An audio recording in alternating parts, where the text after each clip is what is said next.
Hello, what's going on? Oh, nothing much. How's everybody today?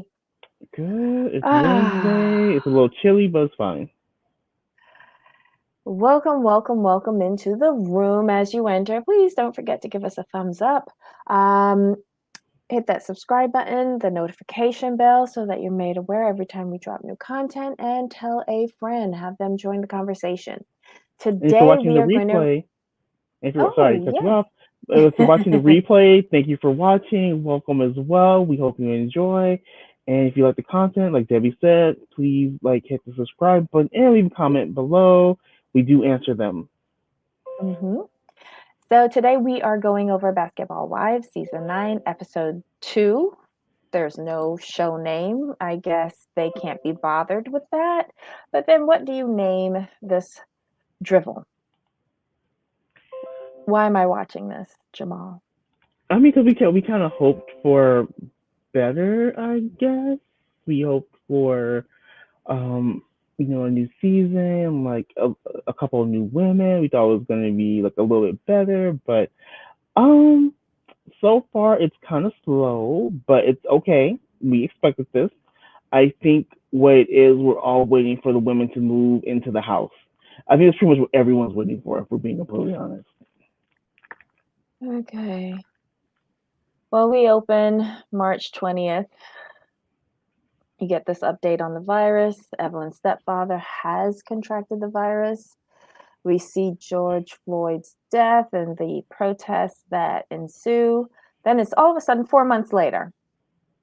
And now we're going around and seeing the updates Mhm. on everybody. Um, Jackie's moved back to Sacramento. Three, at first it's two, but then it turns out to be three of the wives are now living in Atlanta. Shawnee is in Houston. And Jackie has moved back to Sacramento. Um, yeah, that's where all of the wives are located. They're all scattered.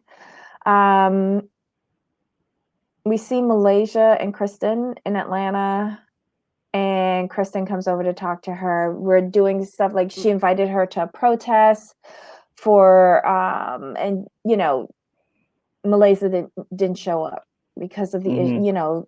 how she felt about it's just too close to how her brother died.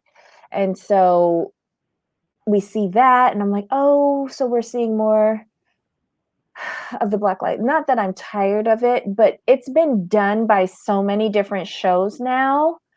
I was hoping that we wouldn't have to see, like, I just want to see reality TV. I just want to see trash. I am so disappointed by this episode. I can't even go through it. I will say the one part about it that I did like was when Mrs. Robinson, I can't remember her first name.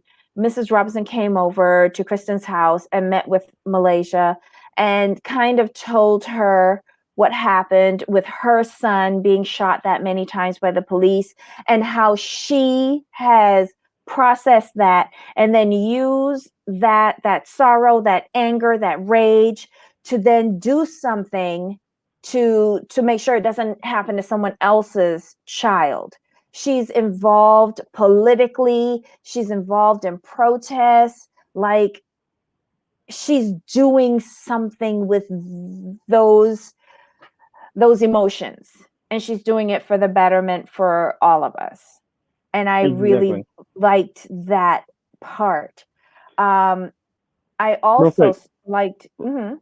so with the Black Lives Matter, it's been done before, um, with the other shows, but each show has to touch on it, as it's something that we do deal with on a daily basis as people of colors. So had they not covered it, they wouldn't have been doing Justice, their yeah. justice, their part, due to the fact, like, hey, you are you are the community. You have to say something. You have this huge platform. You cannot let this go by and not say anything. Because had they not said anything, they would have gotten roasted on social media. I agree, but if you're going to do it well. Right. um I think you're what There you're was saying. a Yeah, lot of it in this episode, and I thought the only part that resonated to me was Mrs. Robinson. right. What you're saying is like touch on it, but do it in a thoughtful, impactful way.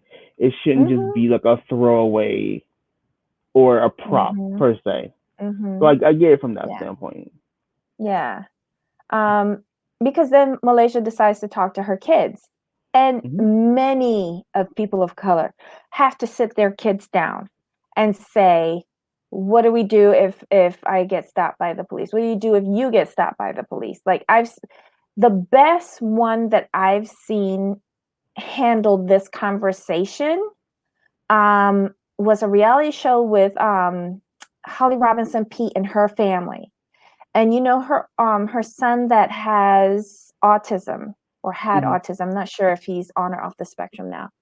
But that conversation that they had with him when he was trying to get a job and be more independent, that was the best conversation I've ever seen because there was so much playing into that. You Hmm. know, you want your child to grow and sprout their wings and everything, but yet you have to have this conversation to make them Correct. aware that there's extra responsibilities that you have to carry as a person of color, especially a young man of color.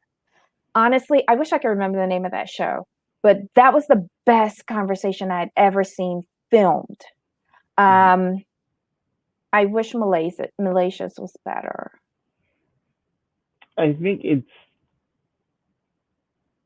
she did what the best she could, in my opinion. And plus, her kids are young, so she had to. You have it to frame it. She had to frame it in a way that she could get her message across, but she would not scare her children.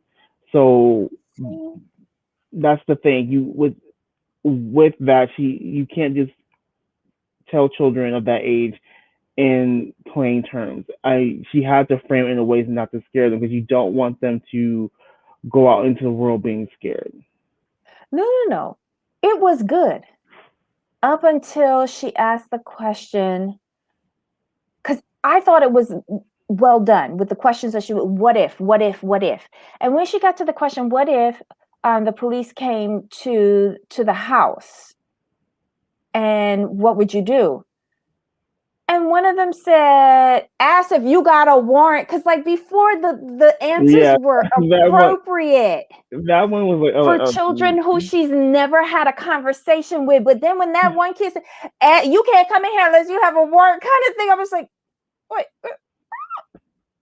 I get it. I was like, okay, no, but given the Breonna Taylor situation, I under I could understand the answer but she because said she had never had the conversation with her ki- oldest but boy. but kids watch TV. Kids watch TV.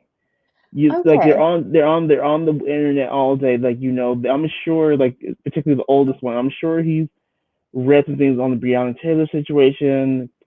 Kids know a lot more than we think, and like we were the same way. So and I'm sure he's heard being in Atlanta, like people talking about it, and adults talking about it, kids talking about it. So Mhm. I could see him. I could because that was a very honest, uh, honest Was he child's the one answer, who I guess. said that, or was it the girl?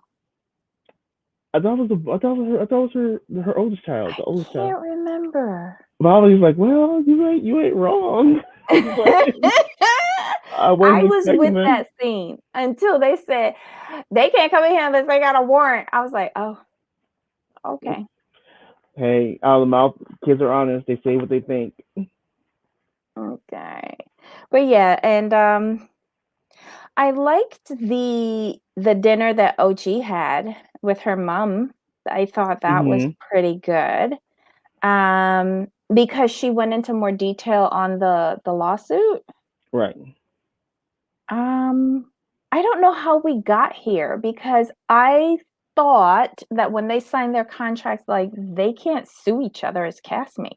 That's Bravo. That's a Oh, that's Bravo thing. only Bravo? That's a Bravo thing. Yeah. Otherwise they wouldn't. Otherwise Wow. they wouldn't be suing each other right now. Wow. Well, I I think OG and her storyline with the colorism, I want to hear that being spoken about. I know I'm not going to get into this, but I would like to see this more on the show. I would like to hear how each of these ladies think. I heard Kristen say, as a dark skinned person, I have never encountered this. Really? Does she mean just on this show or in life in general? I think Like, she's talking about just on the show, the way the way it was framed is like, yeah. what OG is saying. I, being a darker skinned woman, girl, whatever, I haven't experienced this. So she's Is talking she within that sure? circle. Is she sure though? But here's the thing with Kristen though. And this is not to be rude, but I kind of dismiss Kristen's point of view in this area because she was trying so hard to get in with that circle anyway. So I Okay. really can't trust what you say at this point. And Mhm. you can't dismiss how someone else feels. If Mhm. if OG is really feeling this way and this is what she's seeing, this is what she's experienced, you can't compare um your experience because your experience is not her experience. But again, you were trying so hard to get in good with them. Of course, you're not gonna see it, even if it did happen to you. So Mm-mm-mm. that's just the way I'm looking at it because I'm like, okay, I get where you're coming from. You're saying you have experience, cool, but you're not really coming at it from an unbiased standpoint, from my perspective, in my opinion. I want to hear all of the women and Mhm. their honest opinions on the subject matter because it can't be just OG experiencing this. It just can't. And kudos for her for having the courage to speak up and say how she feels, how she was Exactly. treated, and if she was treated that way, then, all power to her. All power to her. I just don't understand why Evelyn is suing her. Yeah, I know it's over like some stuff that she posted on social media, but my God, really? Really? Mhm. Evelyn, you don't have anything else better to do with your money? We also see Jen for the first time, I think. Is this the first time we're seeing Jen? Yeah. Mhm. She's also now moved to Atlanta. Kristen and her have a meetup. Jennifer says that she's had COVID-19. She got it while she was, traveling out partying in Miami with a bunch of girls who didn't know that they were infected. And then she didn't know that she was infected. She was just living her best life. Correct. She she was having a good old time. Wear a mask, everyone. Please Wear do. a mask. Ah. So we also hear that in addition to Evelyn getting a house for the girls to have a girls trip, she's invited Jackie. I think that was the end of last episode. Jackie is getting her own house and inviting OG and Jen. Mhm. So now we have two camps. We have Jackie, Right. OG, and Jen in one. We have Evelyn, Shawnee, Kristen, and Phoebe. Is that it? Yeah, that was very interesting for me. Like you're gonna have two camps. How Yes. is this going to go? This is very interesting. I think Jackie was smart because she has propelled herself to being the leader of one camp, right? Mhm. And I think she's coming at it from a a place of trying to get these women reconciled again. I get and Malaysia's gonna be over with Evelyn Dim.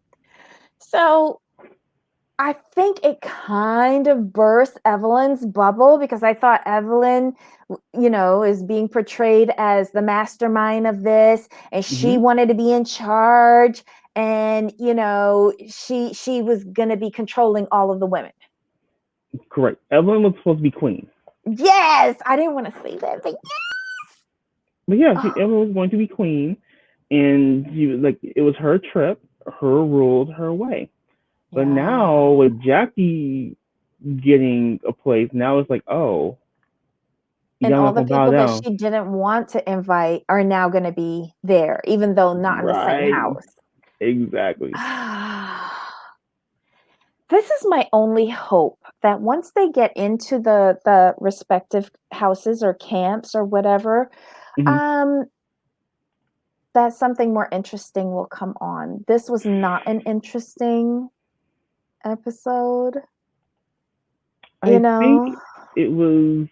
We're still in the first two episodes, so we can't really judge because we know there's going to be more. There should be more interesting footage later, in my opinion. So I'm not going to lambaste this too hard yet because to me there's just too much dynamics that could happen. We put people living together in one place, especially women.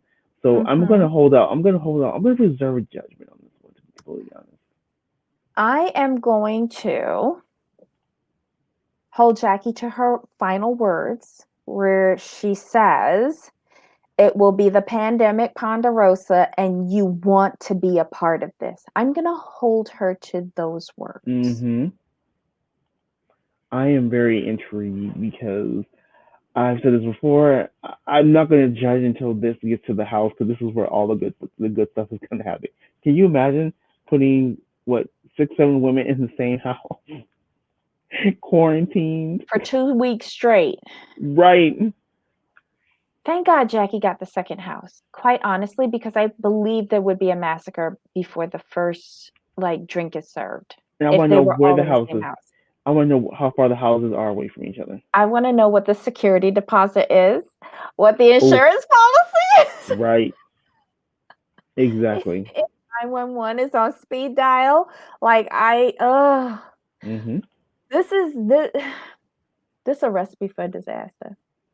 True. But this is going to me, this is going to be. I'm looking forward to the next episode because I'm looking forward to see how it unfolds, and I hope they make it unfold in a authentic way, not just like boom, we're here. I want to see what happens. I want to see how they get here. So I'm excited for this actually. I'm gonna need those ladies in those two houses by next episode. I don't want Fair, to see any more of this. fair. This basketball wives scattered from East Coast to West Coast, it's not working for me.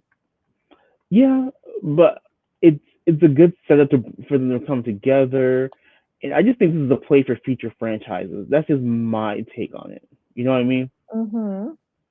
And I think it's very smart, a very smart thing, a way to go. So I'm hopeful for this franchise. I'm hopeful. I'll They put it need to that way. I'm bring back hopeful. Basketball Wives of Miami. I want to see Reese. I liked Reese. I I was like one of Reese. the only people who liked Reese, but yeah. Reese was hilarious. That's why. And the girl with the long hair. Um, she had the Susie. twins. Susie. I loved Susie. I Susie. love Susie. And I remember when Evelyn had that fight at that restaurant in Ball Harbor. I used to go to that Hmm. restaurant all the time until they had that fight, and then I was just like, no. Mm. You're like, no. They were fighting and throwing glasses over there. Like, no. Okay. He's like, we're okay over here. Thank you. Love you. Okay, guys. Leave your comments below on what you thought of this almost episode. Um, if you liked our recap, even if you didn't, give us a thumbs up. We really need it. It helps push our stuff out there. If you haven't already, please, please, please hit that subscribe button and the notification bell so that you're made aware every time we release new content. And most importantly, tell a friend. We need someone to talk to, don't we, Jamal? We always enjoy having people to talk to. It just makes the reviews go by so much faster and so much better to have good conversation. Yes. Until next time, y'all. Bye. Bye.